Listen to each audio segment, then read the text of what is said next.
बोले बृहस्पति महाराज की जय। भारतवर्ष में एक प्रतापी और दानी राजा राज्य करता था।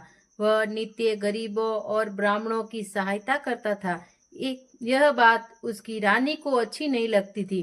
वह न ही गरीबों को दान देती और न ही भगवान का पूजन करती थी, और राजा को भी दान करने से मना किया करती थी। एक दिन राजा शिकार खेलने वन को गए हुए थे, तो रानी महल में अकेली थी। उसी समय बृहस्पति देव साधु वेश में राजा के महल में भिक्षा के लिए गए और भिक्षा मांगी। रानी ने भिक्षा देने से इनकार किया और कहा, हे साधु महाराज, मैं तो दान पुण्य से तंग आ गई हूँ। मेरा पति सारा धन लुटाते रहते हैं। मेरी इच्छा है कि हमारा धन नष्ट हो जाए, फिर न रहेगा बांस, न बजेगी बांसुरी। साधु ने कहा, देवी, तुम तो बड़ी विचित्र हो। धन और संतान सभी चाहते हैं, पुत्र और लक्ष्मी तो पापी के घर भी होनी चाहिए। यदि तुम्हारे पास अधिक धन है तो भूखों को भोजन दो, प्यासों के लिए प्याऊ बनवाओ, मुसाफिरों के लिए धर्मशाला खुलवाओ। जो निधन अपनी कुंवारी कन्याओं का विवाह नहीं कर सकते, उनका विवाह करा दो। ऐसे और कई काम हैं जिनके करने से तुम्हारा यश लोक और परलोक में फैलेगा। परंतु रानी पर उपदेश का कोई प्रभाव न पड़ा। वह बोली, महाराज, आप मुझे कुछ न समझाइए। मैं ऐसा धन नहीं चाहती जो हर जगह बांटती फिरूं। साधु ने उत्तर दिया, यदि तुम्हारी ऐसी इच्छा है तो घर तथास्तु। तुम ऐसा करना कि बृहस्पतिवार को घर लीपकर पीली मिट्टी से अपना सिर धोकर स्नान करना, भट्टी चढ़ाकर कपड़े धोना। ऐसा करने से आपका सारा धन नष्ट हो जाएगा। इतना कहकर वह साधु महाराज वहां से आलोप हो गए। साधु के अनुसार कई बातों को पूरा करते हुए रानी को केवल 3 बृहस्पतिवार ही बीते थे कि उसकी समस्त धन संपत्ति नष्ट हो गई। भोजन के लिए राजा का परिवार तरसने लगा।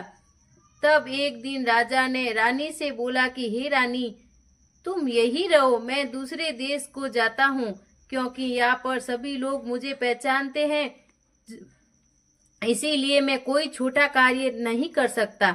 ऐसा कहकर राजा परदेश चला गया। वहां वह जंगल से लकड़ी काटकर लाता और शहर में बेचता। इस तरह वह अपना जीवन व्यतीत करने लगा। इधर राजा के परदेश जाते ही रानी और दासी दुखी रहने लगी। एक बार जब रानी और दासी को रात 7 दिन तक बिना भोजन के रहना पड़ा, तो रानी ने अपनी दासी से कहा, हे दासी, पास ही के नगर में मेरी बहन रहती है, वह बड़ी धनवान है। तू उसके पास जा और कुछ ले आ, ताकि थोड़ी बहुत गुजर बसर हो जाए। दासी रानी की बहन के पास गई। उस दिन गुरुवार था और रानी की बहन उस समय बृहस्पतिवार व्रत की कथा सुन रही थी। दासी ने रानी की बहन को अपनी रानी का संदेश दिया, लेकिन रानी की बड़ी बहन ने कोई उत्तर नहीं दिया। जब दासी को रानी की बहन से कोई उत्तर नहीं मिला तो वह बहुत दुखी हुई और उसे क्रोध भी आया। दासी ने वापस आकर रानी को सारी बात बता दी। सुनकर रानी ने अपने भाग्य को कोसा। उधर रानी की बहन ने सोचा कि मेरी बहन की दासी आई थी, परंतु मैं उससे नहीं बोली, इससे वह बहुत दुखी हुई होंगी। कथा सुनकर और पूजन समाप्त करके वह अपनी बहन के घर आई और कहने लगी, हे बहन, मैं बृहस्पतिवार का व्रत कर रही थी। तुम्हारी दासी मेरे घर आई थी, परंतु जब तक कथा होती तब तक न तो उठते हैं न ही बोलते हैं, इसीलिए मैं नहीं बोली। कहो, दासी क्यों आई थी? रानी बोली, बहन, तुमसे क्या छुपाऊं, हमारे घर में खाने तक को अनाज नहीं था। ऐसा कहते कहते रानी की आंखें भर आई। उसने दासी समेत पिछले 7 दिनों से भूखे रहने तक की बात अपनी बहन को विस्तार पूर्वक सुना दी। रानी की बहन बोली, देखो बहन, भगवान बृहस्पति देव सबकी मनोकामना को पूर्ण करते हैं। देखो, शायद तुम्हारे घर में भी अनाज रखा हो। पहले तो रानी को विश्वास नहीं हुआ, पर बहन के आग्रह करने पर उसने अपनी दासी को अंदर भेजा तो सचमुच अनाज से भरा एक घड़ा मिला। ये देखकर दासी को बड़ी हैरानी हुई। दासी रानी से कहने लगी, हे रानी, जब हमको भोजन नहीं मिलता तो हम व्रत ही तो करते हैं, इसीलिए क्यों न इनसे व्रत और कथा विधि पूछ ली जाए ताकि हम भी व्रत कर सके। तब रानी ने अपनी बहन से बृहस्पतिवार व्रत के बारे में पूछा। उसकी बहन ने बताया, बृहस्पतिवार के व्रत में चने की दाल और मुक्का से विष्णु भगवान का केले की जड़ में पूजन करे तथा दीपक जलाए, व्रत कथा सुने और पीला भोजन ही करे। इससे बृहस्पति देव प्रसन्न होते हैं। व्रत और पूजन विधि बताकर रानी की बहन अपने घर को लौट गई। 7 दिन के बाद जब गुरुवार आया तो रानी और दासी ने व्रत रखा। गुड़साल में जाकर चना और गुड़ लेकर आई, फिर उससे केले की जड़ तथा विष्णु भगवान का पूजन किया। अब पीला भोजन कहाँ से आए, इस बात को लेकर दोनों बहुत दुखी थे। चूंकि उन्होंने व्रत रखा था, इसलिए बृहस्पति देव उनसे प्रसन्न थे। इसलिए वे एक साधारण व्यक्ति का रूप धारण कर 2 थालों में सुंदर पीला भोजन दासी को दे गए। भोजन पाकर दासी प्रसन्न हुई और फिर रानी के साथ मिलकर भोजन ग्रहण किया। उसके बाद वे सभी गुरुवार को व्रत और पूजन करने लगी। बृहस्पति भगवान की कृपा से उनके पास फिर से धन संपत्ति आ गई, परंतु रानी फिर से पहले की तरह आलस्य करने लगी।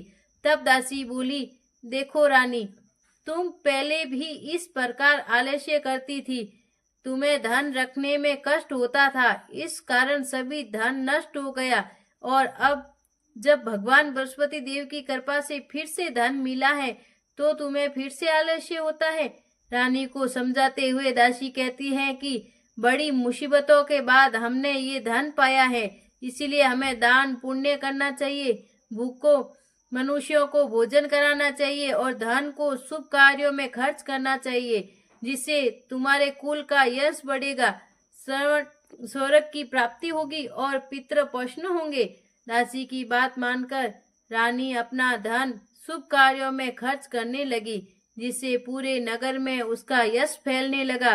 बृहस्पतिवार व्रत कथा के बाद श्रद्धा के साथ आरती की जानी चाहिए। इसके बाद प्रसाद बांटकर उसे ग्रहण करना चाहिए। एक दिन राजा दुखी होकर जंगल में एक पेड़ के नीचे आसन जमाकर बैठ गया। वह अपनी दशा को याद करके व्याकुल होने लगा। बृहस्पतिवार का दिन था। एकाएक उसने देखा कि निर्जन वन में एक साधु महात्मा प्रकट हुए हैं। वह साधु वेश में स्वयं बृहस्पति देव थे। लकड़हारे के सामने आकर बोले, हे लकड़हारे, इस सुनसान जंगल में तू चिंता मंगन क्यों बैठा है? लकड़हारे ने दोनों हाथ जोड़कर प्रणाम किया और उत्तर दिया, महात्मा जी, आप सब कुछ जानते हैं, मैं क्या कहूँ। ये कहकर रोने लगा और साधु को अपनी आत्म कथा सुनाई। महात्मा जी ने कहा, तुम्हारी स्त्री ने बृहस्पतिवार के दिन बृहस्पति भगवान का निरादर किया था, जिसके कारण रुष्ट होकर उन्होंने तुम्हारी ये दशा कर दी। अब तुम चिंता को दूर करके मेरे कहने पर चलो तो तुम्हारे सब कष्ट दूर हो जाएंगे और भगवान पहले से भी अधिक संपत्ति देंगे। तुम बृहस्पति के दिन कथा किया करो। 2 पैसे के चने मुक्का लाकर उसका प्रसाद बनाओ और शुद्ध जल से लोटे में शक्कर मिलाकर अमृत तैयार करो। कथा के पश्चात अपने सारे परिवार और सुनने वाले प्रेमियों में अमृत व प्रसाद बांटकर आप भी ग्रहण करो। ऐसा करने से भगवान तुम्हारी सब मनोकामनाएं पूरी करेंगे। साधु के ऐसे वचन सुनकर लकड़हारा बोला, हे प्रभु, मुझे लकड़ी बेचकर इतना पैसा नहीं मिलता जिससे भोजन के उपरांत कुछ बचा सकूं। मैंने रात्रि में अपनी स्त्री को व्याकुल देखा है। मेरे पास कुछ भी नहीं है जिससे मैं उसकी खबर मांग सकूं। साधु ने कहा, हे लकड़हारे, तुम किसी बात की चिंता मत करो। बृहस्पति के दिन तुम रोजाना की तरह लकड़ियां लेकर शहर को जाओ। तुमको रोज से दुगुना धन प्राप्त होगा, जिससे तुम भली भांति भोजन कर लोगे तथा बृहस्पति देव की पूजा का सामान भी आ जाएगा। इतना कहकर साधु अंतर ध्यान हो गए। धीरे धीरे समय व्यतीत होने पर फिर वही बृहस्पतिवार का दिन आया। लकड़हारा जंगल में लकड़ी काटकर किसी शहर में बेचने गया। उसे उस दिन और दिन से अधिक पैसा मिला। राजा ने चना गुड़ आदि लाकर गुरुवार का व्रत किया। उस दिन से उसके सभी क्लेश दूर हुए। परंतु जब दोबारा गुरुवार का दिन आया तो बृहस्पतिवार का व्रत करना भूल गया। इस कारण बृहस्पति देव भगवान नाराज हो गए। उस दिन उस नगर के राजा ने विशाल यज्ञ का आयोजन किया तथा शहर में ये घोषणा करवा दी कि कोई भी मनुष्य अपने घर में भोजन न बनावे, न आग जलावे। समस्त जनता मेरे यहाँ भोजन करने आवे। इस आज्ञा को जो न मानेगा उसे फांसी की सजा दी जाएगी। इस तरह की घोषणा संपूर्ण नगर में करवा दी गई। राजा की आज्ञा अनुसार शहर के सभी लोग भोजन करने गए, लेकिन लकड़हारा कुछ देर से पहुंचा, इसीलिए राजा उनको अपने साथ घर ले गए और ले जाकर भोजन करा रहे थे तो रानी की दृष्टि उस खूंटी पर पड़ी जिस पर उसका हार लटका हुआ था। वह वहां पर दिखाई नहीं दिया। रानी ने निश्चय किया कि मेरा हार इस मनुष्य ने चुरा लिया है। उसी समय सिपाहियों को बुलाकर उसको कारागार में डलवा दिया। जब लकड़हारा कारागार में पड़ गया और बहुत दुखी होकर विचार करने लगा कि न जाने कौन से पूर्व जन्म के कर्म से मुझे ये दुख प्राप्त हुआ है, और उसी साधु को याद करने लगा जो कि जंगल में मिला था। उसी समय तत्काल बृहस्पति देव साधु के रूप में प्रकट हुए और उसकी दशा को देखकर कहने लगे, अरे मूर्ख, तूने बृहस्पति देव की कथा नहीं करी, इस कारण तुझे दुख प्राप्त हुआ है। अब चिंता मत कर। बृहस्पतिवार के दिन कारागार के दरवाजे पर 4 पैसे पड़े मिलेंगे, उनसे तू बृहस्पति देव की पूजा करना, तेरे सभी कष्ट दूर हो जाएंगे। बृहस्पति के दिन उसे 4 पैसे मिले। लकड़हारे ने कथा कही। उसी रात्रि को बृहस्पति देव ने उस नगर के राजा को सौपन में कहा, हे राजा, तुमने जिस आदमी को कारागार में बंद कर दिया है वह निर्दोष है, वह राजा है, उसे छोड़ देना। रानी का हार खूंटी पर लटका है। अगर तू ऐसा नहीं करेगा तो मैं तेरे राज्य को नष्ट कर दूंगा। इस तरह रात्रि के सौपन को देखकर राजा प्राप्त काल उठा और खूंटी पर हार देखकर लकड़हारे को बुलाकर क्षमा मांगी तथा लकड़हारे को योग्य सुंदर वस्त्र आभूषण देकर विदा कर दिया। बृहस्पति देव के आज्ञा अनुसार लकड़हारा अपने नगर को चल दिया। राजा जब अपने नगर के निकट पहुंचा तो उसे बड़ा आश्चर्य हुआ। नगर में पहले से अधिक बाग, कुएं तथा बहुत सी धर्मशाला, मंदिर आदि बन गई। राजा ने पूछा, ये किसका मंदिर है और किसका बाग है? तब नगर के सब लोग कहने लगे, ये सब रानी और बादी के हैं। तो राजा को आश्चर्य हुआ और गुस्सा भी आया। जब रानी ने ये खबर सुनी कि राजा आ रहे हैं तो उन्होंने बादी से कहा कि हे दासी, देख, राजा हमको कितनी बुरी हालत में छोड़ गए थे। हमारी ऐसी हालत देखकर वह लौट न जाए, इसीलिए तू दरवाजे पर खड़ी हो जा। आज्ञा अनुसार दासी दरवाजे पर खड़ी हो गई। राजा आए तो उन्होंने साथ लिवा लाई। तब राजा ने क्रोध करके अपनी रानी से पूछा कि ये धन तुम्हें कैसे प्राप्त हुआ है? जब उन्होंने कहा, हमें ये सब धन बृहस्पति देव के इस व्रत के प्रभाव से प्राप्त हुआ है। राजा ने निश्चय किया कि 7 रोज बाद वो सभी बृहस्पति का पूजन करते हैं, परंतु मैं प्रतिदिन में 3 बार कहानी तथा रोज व्रत किया करूंगा। अब हर समय राजा के दुपट्टे में चने की दाल बंधी रहती थी तथा दिन में 3 बार कहानी कहता। एक रोज राजा ने विचार किया कि चलो अपनी बहन के यहाँ हो आऊं। इस पर निश्चय कर राजा घोड़े पर सवार हो अपनी बहन के यहाँ को चलने लगा। मार्ग में उसने देखा कि कुछ आदमी एक मुर्दे को लिए जा रहे हैं। उन्हें रोककर राजा कहने लगा, अरे भाइयों, मेरी बृहस्पति देव की कथा सुन लो। वे बोले, लो, हमारा तो आदमी मर गया है, इसको अपनी कथा की पड़ी है। परंतु कुछ आदमी बोले, अच्छा कहो, हम तुम्हारी भी कथा सुनेंगे। राजा ने दाल निकाली और जब कथा आदि हुई थी कि मुर्दा हिलने लगा और जब कथा समाप्त हो गई तो राम राम करके मनुष्य उठकर खड़ा हो गया। आगे मार्ग में उसे एक किसान खेत में हल चलाता मिला। राजा ने उसे देखकर उससे बोले, अरे भैया, तुम मेरी बृहस्पतिवार की कथा सुन लो। किसान बोला, जब तक मैं तेरी कथा सुनूंगा तब तक 4 हरिया जोत लूंगा। जा अपनी कथा किसी और को सुनाना। इस तरह राजा आगे चलने लगा। राजा के हटते ही बैल पछाड़ खाकर गिर गया तथा किसान के पेट में बड़ी जोर का दर्द होने लगा। उस समय उसकी माँ रोटी लेकर आई। उसने जब ये देखा तो अपने पुत्र से सब हाल पूछा और बेटे ने सभी हाल कह दिया। तो बुढ़िया दौड़ी दौड़ी उस घुड़सवार के पास गई और उससे बोली कि मैं तेरी कथा सुनूंगी, तू अपनी कथा मेरे खेत पर चलकर ही कहना। राजा ने बुढ़िया के खेत पर जाकर कथा कही, जिसके सुनते ही वह बैल उठ खड़ा हुए तथा किसान के पेट का दर्द भी बंद हो गया। राजा अपनी बहन के घर पहुंचा। बहन ने भाई की खूब मेहमानी की।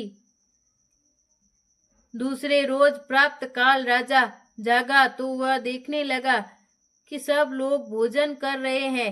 राजा ने अपनी बहन से कहा, ऐसा कोई मनुष्य है जिसने भोजन नहीं किया हो? मेरी बृहस्पतिवार की कथा सुन ले। बहन बोली, हे भैया, ये देश ऐसा है कि पहले यहाँ लोग भोजन करते हैं, बाद में अन्य काम करते हैं। अगर कोई पड़ोस में हो तो देख आऊं।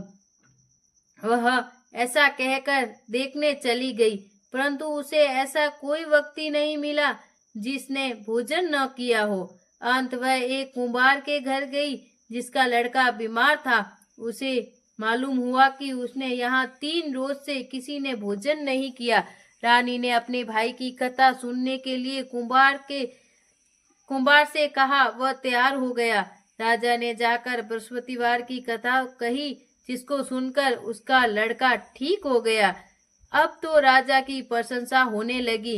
एक रोज राजा ने अपनी बहन से कहा कि हे बहन, अब अपने घर को जाएंगे, तुम भी तैयार हो जाओ। राजा की बहन ने अपनी सास से कहा। सास ने कहा, हाँ चली जा, परंतु लड़के को मत ले जाना, क्योंकि तेरे भाई के कोई औलाद नहीं है।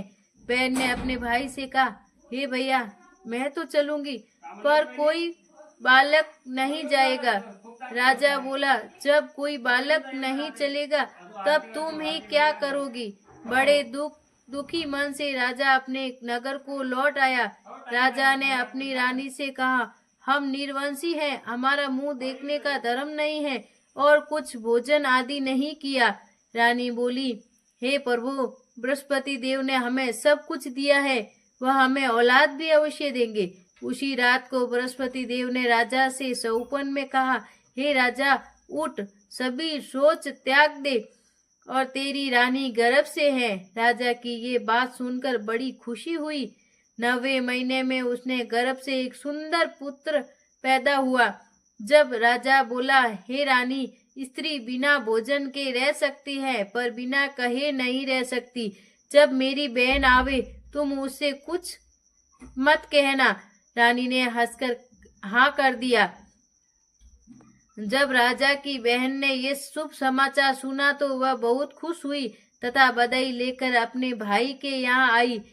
रानी ने कहा, घोड़ा चढ़कर तो आई नहीं, अब गधा चढ़कर आई। राजा की बहन बोली, भाभी, मैं इस प्रकार न कहती तो तुम्हें औलाद कैसे मिलती? बृहस्पति देव ऐसे ही है, जैसी जिसके मन में कामनाएं हैं सभी को पूर्ण करते हैं और सद्भावना पूर्वक बृहस्पतिवार का व्रत करता है एवं कथा पढ़ता है, कथा सुनता है, दूसरों को सुनाता है। बृहस्पति देव उनकी सभी मनोकामनाएं पूरी करते हैं। बोलो बृहस्पति महाराज की जय।